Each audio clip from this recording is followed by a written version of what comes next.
తులసి అన్నం ప్లేట్ తీసుకొని సిద్ధు ఉన్న రూమ్లోకి వచ్చి, ఏవండి ఈరోజు మీరందరి ముందు నేను ఏ తప్పు చేయలేదని, నేను ఒక తప్పు చేసిన దానిలక్క దోషినిలాగా నన్ను ఇంట్లోంచి బయటికి గెంటివేస్తున్న సమయంలో మీరు ఆ కనిష్క చేసిన కుట్రని కనిపెట్టి, నేను ఏ వీడియో చూడలేదు, నేను ఏ తప్పు చేయలేదని అందరూ నన్ను దోషిలా చూస్తుంటే మీరు మాత్రం నన్ను సపోర్ట్ చేస్తూ నా కోసం నిలబడ్డారండి. నిజంగా మీరు నన్ను నమ్మినందుకు చాలా థ్యాంక్స్ అండి అని తులసి చాలా సంతోషంతో సిద్ధుతో అంటూ ఉంటుంది. కానీ తులసి ఎంత మాట్లాడుతున్నా సిద్ధు మాత్రం వెనక్కి తిరగకుండా అలాగే మౌనంగా ఉండేసరికి అప్పుడు తులసి, ఏంటండి నేను ఇంతలా మీతో మాట్లాడుతున్నా కానీ మీరు అటువైపే నించొని ఉన్నారు.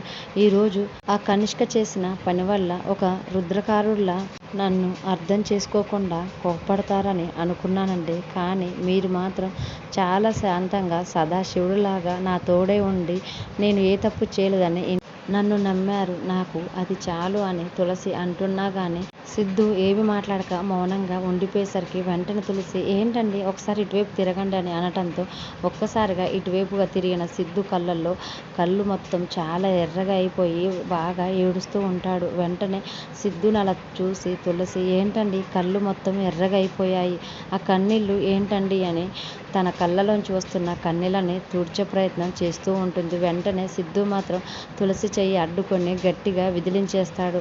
దాంతో తులసి షాక్ అయ్యి, అది కాదండి నేను చెప్పేది ఒకసారి వినండి అని చెప్పబోతుంటే సిద్ధు చాలా కోపంతో వెంటనే తులసిని చెంప మీద గట్టిగా కొడతాడు. దాంతో తులసి ఒక్కసారిగా షాక్ అవుతుంది. అప్పుడు సిద్ధు మాత్రం, నువ్వు ఈరోజు చేసిన దానికి నాకు నిన్ను చూస్తేనే అసహ్యంగా ఉంది.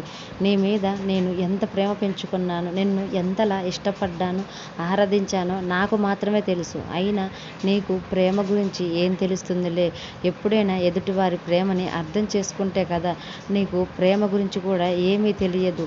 ఇన్నాళ్ళు నీపై పెంచుకున్న ప్రేమ, ఇష్టం, గౌరవం అన్నీ కూడా ఈరోజు నువ్వు చేసిన ఈ పని వల్ల మొత్తం కూడా నీపై నా అభిప్రాయాన్ని పూర్తిగా మార్చేశాయని సిద్ధు చాలా కోపంగా తన మాటల తోటాలతోటి తులసి గుండె ముక్కలయ్యేలాగా మాట్లాడుతూ ఉంటాడు.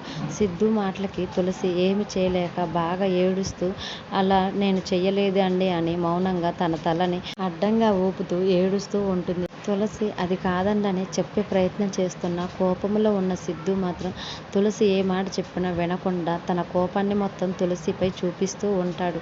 మరి రానున్న ఎపిసోడ్స్లో తులసి ఏ తప్పు చేయలేదని సిద్ధు ఎప్పుడు తెలుసుకుంటాడు అనేది రానున్న ఎపిసోడ్స్లో చూద్దాం. డైలీ సీరియల్ అప్డేట్స్ కోసం ప్లీజ్ మన ఛానల్ని లైక్ చేసి సబ్స్క్రైబ్ చేసుకోండి. Thanks for watching.